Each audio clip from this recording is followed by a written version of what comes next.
আমার একটা রোগ আছে ভাই, আমি যখন কোরআন বা হাদিসে পড়ি যার অন্তরে অহংকার আসে, যার অন্তরে অহংকার থাকে সে জান্নাতে যেতে পারবে না, চট করে আমার মনে হয় যে আমার বিশ্ববিদ্যালয়ের অমুক প্রফেসর ও জান্নাতে যেতে পারবে না, ওর খুব অহংকার। যখন আমি পড়ি যে লোভ থাকলে জান্নাতে যেতে পারবে না বা জান্নাতে যাওয়ার অসুবিধা হবে, তখন আমার চট করে মনে হয় অমুক হুজুর খুব লোভ, ও জান্নাতে যেতে পারবে না, কিন্তু আমিও যে পারবো না এটা আমার কিছুতেই মনে হয় না। আপনারা কি আমার কথা বুঝতে পেরেছেন? তো এটা হলো ইমানের ক্যান্সার। সাহাবীদের এই ক্যান্সার ছিল না। সাহাবীরা যখন কোনো হাদিস শুনতেন তখন নিজের গুনার কথা আগে চিন্তা করতেন, পরের কবর নিয়ে কখনো চিন্তা করতেন না। তারা নিজের কবর, নিজের আখিরাত নিয়ে চিন্তা করতেন। আমি আব্দুল আলমগীর হুজুর মানুষ, আপনারা মাঝে মাঝে ডাকেন, দাওয়াত দেন, জানাজা পড়াতে যাই, কবর দিতেও অনেক সময় যাই। যদিও একজন আমাকে বলছে যে ভাই আপনি খুব সুবিধা করেছেন, আপনি দাওয়াত যান না, এতে সাবঅর্ডিনেট মৌলানাদের দাওয়াত এত বেড়েছে যে তারা সময় দিতে পারছে না। তা আমি এমনি দাওয়াতে কম যাই, তারপরেও তো মাঝে মাঝে আপনার দাওয়াত দেন। হয়তো কবর দেওয়ার সময় গেলাম, জানাজায় থাকলাম, দাফন করলাম। আপনারা কি দেখেছেন কবর দেখে আমার কোনদিন কান্না আসে? কোনোদিন কান্না আসে না। কারণ আমি কবরের আযাবের সব জানি, কিন্তু আমি জানি কবরে আযাব হবে, মন্ত্রী মিনিস্টার আমার বিরুদ্ধে আমাকে যারা রাগ করে অমুক দল, আমার যে কবরে আযাব হবে আমার মনেই হয় না। তা চোখে পানি আসবে কি করে? আমার মনে হয়, আমার মনের অবস্থা এই যে আমি হুজুর মানুষ, আমার জন্য তো জান্নাত কনফার্ম। কবরে আযাব হলে ওদের হবে, আমার কেন হবে? এই জন্য কবর দেখলেও, দাফন করলেও আমার কিন্তু চোখে পানি আসে না। ওসমান রাদিয়াল্লাহু তাআলা আনহু কবর দেখলে বেহাল হয়ে যেতেন, অস্থির হয়ে যেতেন। তার সাথীরা প্রশ্ন করলো, ইয়া আমিরুল মুমিনিন, আপনি কবর দেখলে বেহাল হন কেন?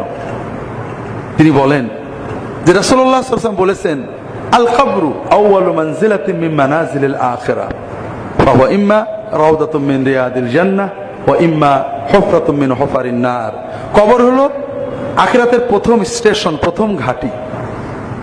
কবর হয় জান্নাতের বাগান হবে, নইলে জাহান্নামের গর্ত হবে। ওসমান বলেন যে আমি যখনই কোনো কবর দেখি আমার ভয় হয়, আমিও তো কবরে যাব, আমার কবরটা কি জান্নাতের বাগান হবে না জাহান্নামের গর্ত হবে, এই দুশ্চিন্তায় আমার অস্থির হয়ে যায়। তাহলে ওসমান যখন এই কথাটা রাসূলুল্লাহ সাল্লাল্লাহু আলাইহি ওয়াসাল্লামের মুখ থেকে শুনেছিলেন, তখন তিনি আর কারোর কবরের চিন্তা করেননি, নিজের কবরের চিন্তা করেছেন। আর আমি আব্দুল্লাহ জাহাঙ্গীর অনেক হাদিস পড়ছি, আমার খালি পরের কবরের চিন্তায় হয়, নিজের কবরের চিন্তা আসে না। আমার এই রোগের কথা আপনাদের বলার উদ্দেশ্য হলো যে আপনারা অন্তত এই রোগ থেকে মুক্ত হন। সাহাবীরা দেখেন কি অবস্থা, আমরা কি করি? শুধু পরের সমালোচনা করি। কিছু মানুষ আছে যারা দিন নিয়ে চিন্তা করেন না, আখিরাত নিয়ে চিন্তা করেন না, দুনিয়ায় পাগলের মতো ছুটেছেন, এক সময় মরে যাবেন, সবই পড়ে থাকবে, খালি হাতে চলে যাবেন। তারা এক মিসকিন, তারা পরের জাংলায় পুষে চলে গেলেন। আর আমরা কি মিসকিন? আমরা কিছু ভালো মন্দ বুঝি, হক বুঝি, বাতিল বুঝি, হালাল বুঝি, হারাম বুঝি। এই পাঁচজন বুঝদার লোক এক জায়গায় হলে ষষ্ঠ একজনের সমালোচনা করি, ও হারাম খায়, ও দেখো কি করেছে, ও এইটা করেছে, ও কি খারাপ। কিন্তু আমি যে কতটুকু খারাপ, আমি আল্লাহর কি করলাম, এটা আমরা নিজে আলোচনাও করি না, চিন্তাও করি না। তো ভাইরা, এই হাদিস বলতে যেই মনে পড়লো যে জীবনটা বড় সংক্ষিপ্ত সময়। যখন যেটা আমরা শুনবো প্রথমেই আমাদের চিন্তা করব যে আমরা কি করতে পারছি।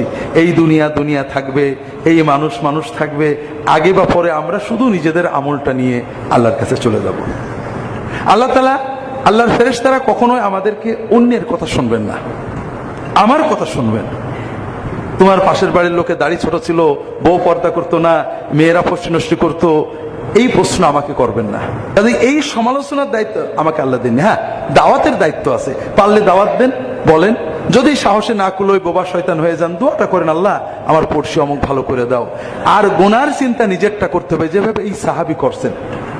তিনি বলছেন, ওই সাহাবী যে আমাকে বললেন যে হৃদয়ে অহংকার থাকলে জান্নাতে যাওয়া যাবে না, তাই আমার খুব ভয় হচ্ছে, কখন জানি কিভাবে আমার অন্তরে হয়তো অহংকার এসে গেছে, হয়তো কিয়ামতের দিন আমাকে আটকা পড়তে হবে, এই ভয়ে আমার কান্না আসছে, আমি ঠেকাতে পারছি না।